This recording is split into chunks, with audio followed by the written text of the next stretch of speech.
L'idée du coworking, c'est vraiment une communauté d'utilisateurs qui s'entraident, qui se regroupent pour mutualiser des espaces et trouver de l'aide, trouver des confrères, trouver des partenaires avec qui travailler.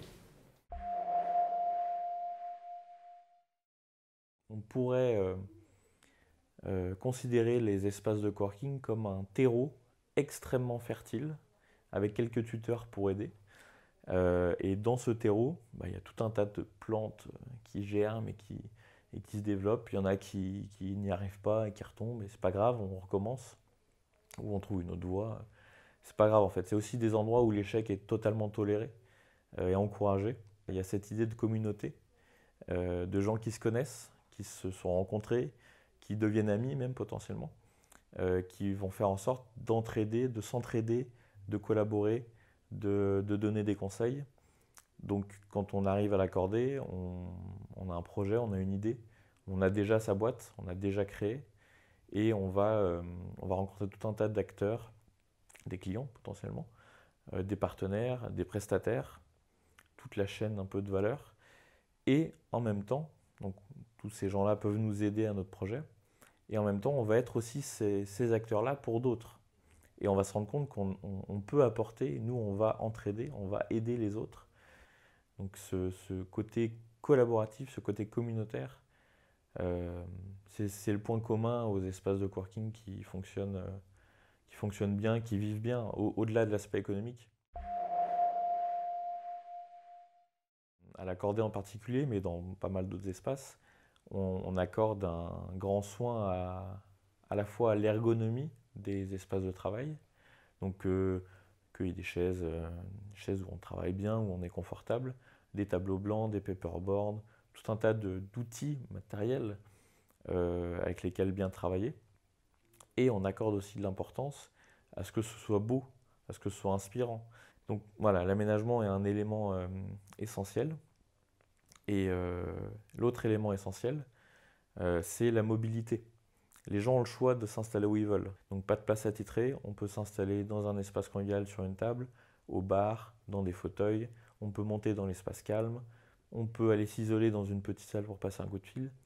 Cet inconfort choisi, en quelque sorte, ce nomadisme choisi, permet de toujours voir les choses d'un autre angle et surtout d'être assis à chaque fois à côté d'une personne différente.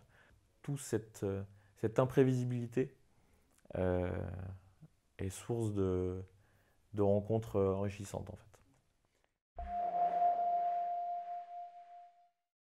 C'est le rôle du couteau suisse. Le couteau suisse à l'accorder, c'est l'élément fondamental. Nous, on appelle couteau suisse parce qu'il fait plein de choses différentes, dont l'aspect d'animation, de création de liens et de création d'ambiance en fait. Ça passe par le petit-déj ou le café du matin. Le repas est un moment extrêmement important, déjà parce qu'on s'alimente, et c'est important. On s'alimente physiquement, mais avec les discussions, on s'alimente l'esprit aussi, et on fait connaissance. Tous les jours à 4 heures, il y a le goûter. C'est un peu la routine à l'accorder. On est presque connu pour ça.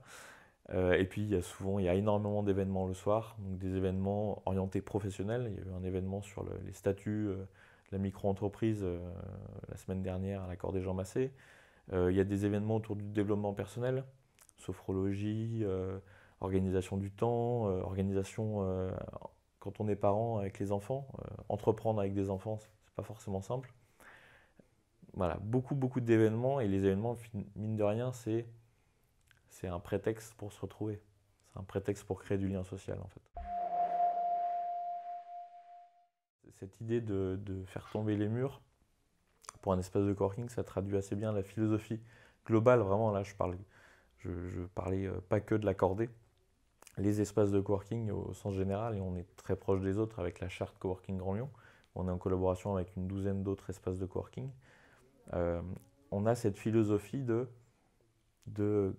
casser les cloisons entre les moments de la journée, entre les activités, de casser les cloisons aussi entre les publics. C'est-à-dire que là, on va accueillir des gens qui ont créé leur boîte il y a 10 ans, qui ont, je sais pas, 40, 50 ans et qui vivent bien.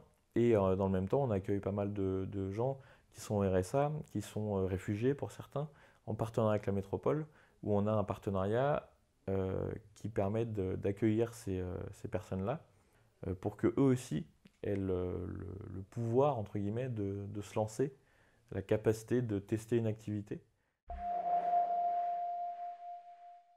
C'est un lieu de montée en compétences énorme.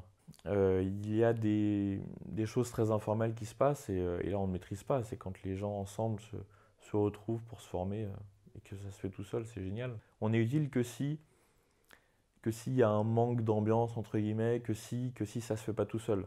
Du coup, on organise des coups de main.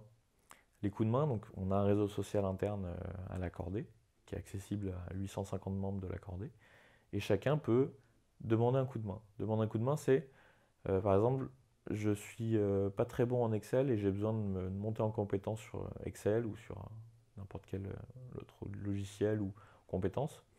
Qui peut m'aider? Et donc on envoie ça la personne envoie ça sur le refuge, le réseau social, et chacun des membres de l'accordé voit cette petite annonce qui apparaît en haut de l'écran et va cliquer sur je peux aider, je peux t'aider. Moi aussi j'ai besoin ou je ne suis pas intéressé. Et après on met en contact tout simplement les gens, on leur met une salle à disposition pour qu'ils se retrouvent. C'est eux qui choisissent le créneau horaire, c'est eux qui choisissent la date, c'est eux qui choisissent le lieu et ils se débrouillent. Et ça marche super bien en fait. Et ça permet justement cette montée en compétences.